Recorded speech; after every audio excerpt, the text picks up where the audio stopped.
delapan mahasiswa yang menggelar aksi di Jalan APP Tarani menahan truk di Jalan APP Tarani Makassar. Jadi terjadi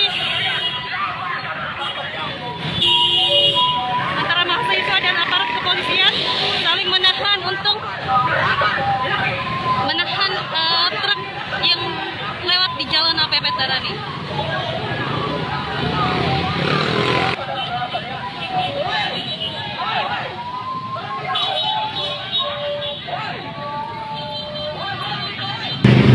Truk tersebut berhasil diamankan oleh aparat kepolisian sehingga mahasiswa yang aksi batal untuk menggunakan atau menahan truk tersebut.